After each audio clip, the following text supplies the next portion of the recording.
विद्ध कर्म का जो भी टॉपिक है, जो भी शब्द है, वो एक एक शब्द इम्पोर्टेंट है। ग्रंथ को भय होता है, कौन सा भय होता है? विस्तार भय।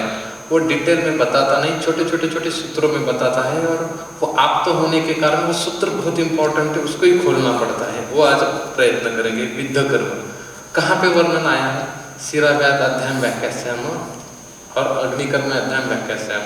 उसके साथ सारे संहिता में चिकित्सा सूत्र अर्श से लेके प्रतिष्ठा तक सारी जगह पे अलग अलग प्रकार है। सुश्रुत संहिता में आया है, सारे संहिता में आया है। सुश्रुत संहिता आप पढ़ोगे तो अष्टविध शस्त्र कर्म आया है, शस्त्र कर्म का वर्णन है। छेदन, वेदन, लेखन, वेदन, 8 शस्त्र कर्म है। जैसे सुश्रुत संहिता की खासियत में बताते समय बताया जाता है कि 60 का अलग अलग उपक्रम बताए गए हैं। सुश्रुत रक्त को दोष मानता था, रक्त के ऊपर काम करता था। तो ये जो है अष्टविध शस्त्र कर्म, ये सुश्रुत को आइडेंटिफाई करता है। उसमें वेदन टू पंक्चर, विद्ध एक शस्त्र कर्म को बताया जाता है, इसलिए हम अनुशस्त्र कहते हैं।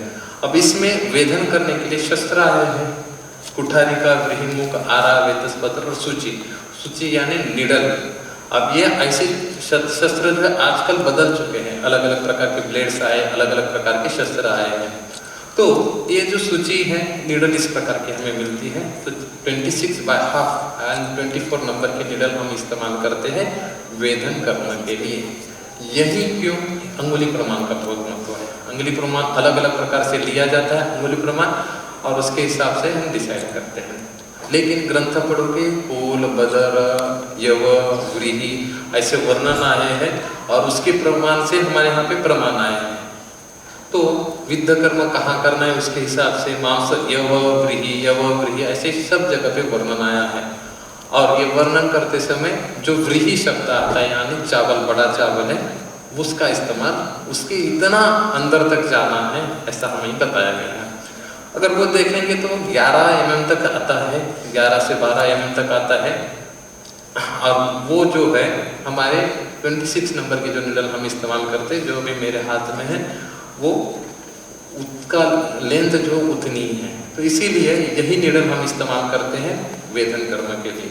अब ये इस्तेमाल करते समय एंगल और उसका डिटेल में इस्तेमाल करना, शस्त्र के दोष, यंत्र के दोष, ये शस्त्र हो गया, और इसको चलाने वाला प्रधान यंत्र हमारा हस्त है। ये सारे दोष जो है आप ग्रंथ में पढ़ लीजिए, मैं उसमें डिटेल में नहीं जाऊँगा। कंपन नहीं चाहिए, ज़्यादा अति द्रुतम नहीं चाहिए, अति स्लो नहीं चाहिए, ऐसे बहुत सारे वर्णन यहाँ पे आते हैं। तो इसमें हमें ज़्यादा जाना नहीं, आप पढ़ लीजिएगा ग्रंथ में।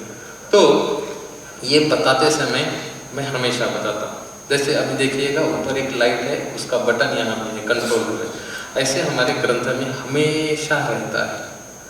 वाग्भट संहिता पढ़ी, सूत्र स्थान में पढ़ा, तो वहाँ पे विसुची का नाम के एक व्याधि के ऊपर, पार्ष्णी के ऊपर अग्निकर्म करना ऐसा वर्णन है। विसुची का व्याधि, विसुची का व्याधि मीन्स क्या है?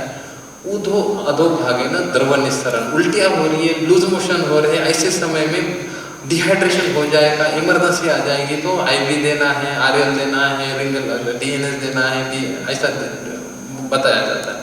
लेकिन आयुर्वेद ग्रंथ बोल रहा है कि पार्ष्णी के ऊपर दावा करो, यहाँ पे अग्निकर्म करो। क्या संबंध है? एक तो गड़बड़ हो जाएगी, इमरजेंसी में चले जाएगा पेशेंट, तो नहीं। पार्ष्णी ये जो बताया गया है, ये अस्थि मर्म है। अस्थि धरा कला साय व पुरी धरा कला, पूरी जरा कला इंटेस्टाइन में होती है, आंत्र में होती है, और वहाँ पे ही द्रवन निकलता है। तो इसीलिए वहाँ पे अग्निकर्म करेंगे तो पूरी जरा कला का संकुचन हो जाएगा, और वहाँ से द्रव जो निकल रहा है बाहर, जो विरेचन है या लूज मोशन है या वोमिटिंग है, वो रुक जाएगी, तुरंत रुकती है।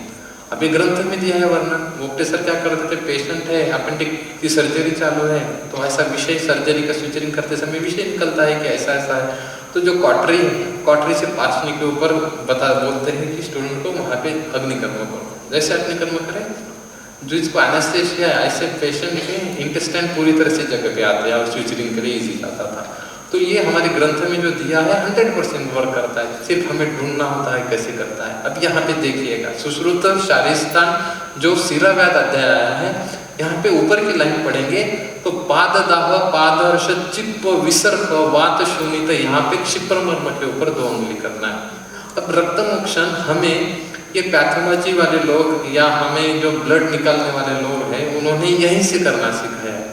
तो हमारे कॉलेज में या यहाँ पे कहीं पे भी अगर सार्वजनिक रक्तमोक्षण करना है तो यहीं से निकाला जाता है ज़्यादा से ज़्यादा, या वेरिकोज वेन से निकाला जाता है। यहाँ पे देखिएगा एक व्याधि आया है, विसर्प व्याधि आया है। विसर्प में क्या बोला गया है कि रात से हर्पिस इतना बढ़ गया है, नागिन इतनी बड़ी है कि वो दाह हो रहा है, विस्फोट आ रहा है। ऐसे समय में आप क्षिप्र मर्म के ऊपर 2 उंगली वेदन कर दो।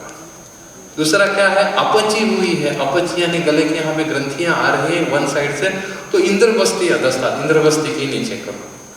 उरुमूल संस्था, गलगंड हुआ है, बायलैटरल है, गलगंड हुआ है तो उरुमूल पे यहाँ पे वेदन कर्म बताया गया है।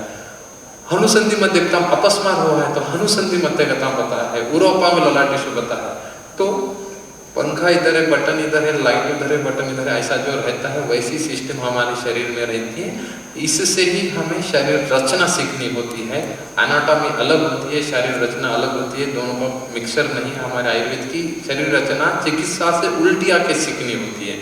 तो ये ध्यान में रखते ही हमें विद्धकर्म के इंस्ट्रूमेंट का उपयोग करना होता है। ये मेन जो है निडल है इंस्ट्रूमेंट, ये हम इस्तेमाल करते हैं। ये हो गए विद्धकर्म के बारे में। विद्धकर्म